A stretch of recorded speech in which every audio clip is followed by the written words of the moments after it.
ان کا یہ خواب بھی شرمندہ تعبیر نہ ہو سکا۔ دیکھیے، اس میں تو میں سیاست اور سیاستدانوں کو قصوروار ٹھہراتا ہوں، حالانکہ اب وہاں سچویشن یہ ہے کہ مکان کے اور زمینوں کی قیمتیں آسمان پہ پہنچ گئی ہیں بہت زیادہ، اور اس کے باوجود نہ وہاں ریلوے لائن کبھی ٹچ کی، نہ کبھی کسی نے سوچا۔ سڑکیں وڑکیں بنی ہیں لیکن وہ بھی مین روڈ بن گئی، ایک پیچھے روڈ بن گئی، کوئی خاص ڈیولپمنٹ نہیں ہوا وہاں پر، حالانکہ ہونا چاہیے تھا۔ اصول یہ کہتا ہے کہ وہاں سب سے پہلے ڈیولپمنٹ ہونا چاہیے تھا، لیکن ہوا نہیں۔ اب اس کے لیے تو میں سیاستدانوں کو ذمہ دار ٹھہراتا ہوں۔ ایم ایل ایز ہوتے ہیں، ایم پیز ہوتے ہیں، وہ اگر نہیں کرنا چاہیں تو آپ کیا کر لو گے؟ آپ کیا کر لو گے؟ ہم کیا کر لیں گے؟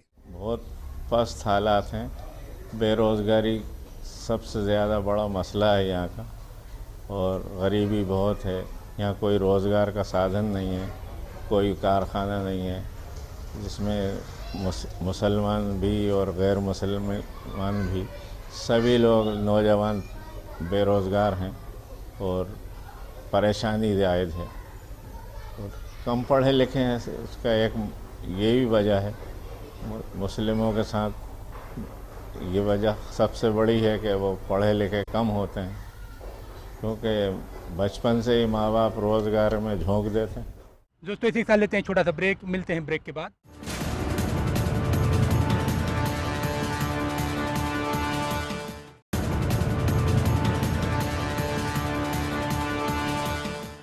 دوستو بریک کے بعد ایک بار پھر آپ سب کا خیر مقدم، اور آپ دیکھ رہے ہیں ٹی وی کا خاص پروگرام ادھورے خواب۔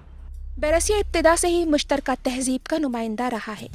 آج بھی بیرسیہ میں صدیوں قدیم مشترکہ تہذیب کی روایت قائم ہے۔ بیرسیہ میں تمام تیج تیوہار کو مل کر منانے کی روایت صدیوں سے قائم ہے۔ نوابی عہد میں بھی یہ قدیم روایت قائم رہی اور ملک کی آزادی کے بعد آج بھی تہذیبی روایت قائم ہے۔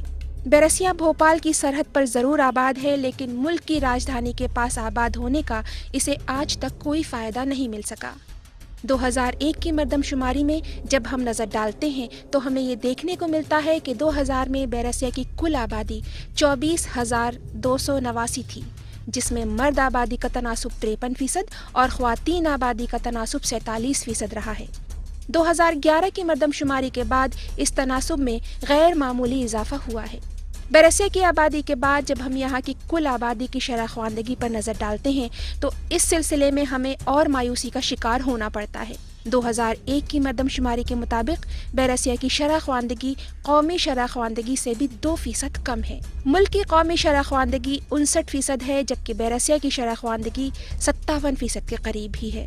اس شرح خواندگی میں جب ہم مسلم شرح خواندگی پر نظر ڈالتے ہیں تو ہمیں یہ اور بھی تشویشناک دیکھنے کو ملتی ہے۔ ایسا نہیں ہے کہ یہاں کے لوگ تعلیم حاصل نہیں کرنا چاہتے ہیں۔ یہاں کے عام لوگ، ان کا تعلق خواہ کسی بھی مکتب و فکر سے ہو، تعلیم حاصل کر کے خوشگوار زندگی گزارنا چاہتے ہیں، لیکن ان کی کوششیں اس وقت کافور ہو جاتی ہیں جب ان کی لاکھ کوشش کے باوجود حکومت کی توجہ ان کی تعلیم کے لیے مراکز کھولنے کی جانب مرکوز نہیں ہوتی ہے۔ اس سلسلے میں کیا کہتے ہیں یہاں کے لوگ، آپ خود سنیے۔ مین بات ہے وہ یہ ہے کہ اگر بچے تعلیم پا بھی لیتے ہیں تو وہ بیکاری اور بے روزگاری ان کی مقدر ہو جاتی ہے، ایک طرح سے یہ کہنا چاہیے۔ اس لیے ماں باپ یہ سوچتے ہیں خاص طور سے لڑکوں کے لیے کہ ان کو بچپن سے ہی کسی ہنر میں، کسی کام میں لگا دیں تاکہ وہ 2 پیسے گھر لے کر آئیں اور ان کی مدد ہو سکے۔ بس صرف اس لیے مسلمانوں میں تعلیم جو ہے، تعلیم کے معاملے میں مسلمان پچھڑے ہوئے ہیں۔ لڑکیاں پھر بھی پڑھ رہی ہیں، نوکریاں ملنا مشکل ہے، اور دوسری بات یہ ہے کہ ان کی تعلیم جو ہے وہ مطلب ان کے سامنے زندگی کا کوئی مقصد نہیں ہے، سب سے بڑی بات یہ ہے۔ اور بس اگر وہ تعلیم حاصل کرتے بھی ہیں تو انہوں نے اگر بی اے کر لیا، مطلب گریجویشن کر لیا، تو وہ سوچتے ہیں ہم نے بہت کچھ کر لیا، اور آگے پڑھنے کی للک نہیں ہے، بالکل لگن نہیں ہے یہاں مسلمانوں میں، اس لیے آگے نہیں بڑھ پاتے ہیں وہ۔ مذہب سماج میں قوموں اور ملکوں کی تعمیر و ترقی میں حکومت کا اہم کردار ہوتا ہے۔ مدھیہ پردیش کی تشکیل ایک صوبے کے طور پر 1 نومبر 1956 میں ہوئی۔ مدھیہ پردیش کے قیام کے بعد سے لے کر آج تک صوبے میں صرف 2 پارٹیوں کے بیچ مدھیہ پردیش کا اقتدار گھوم رہا ہے۔ ایک لمبے عرصے تک صوبے پر کانگریس کی حکومت رہی ہے، اور اب 2003 سے صوبے میں بھارتیہ جنتا پارٹی کی حکومت بدستور قائم ہے۔ لیکن اس پس منظر میں جب ہم بیرسیہ پر نظر ڈالتے ہیں تو ہمیں اس قدر مایوسی ہوتی ہے کہ اس کا بیان لفظوں میں نہیں کیا جا سکتا۔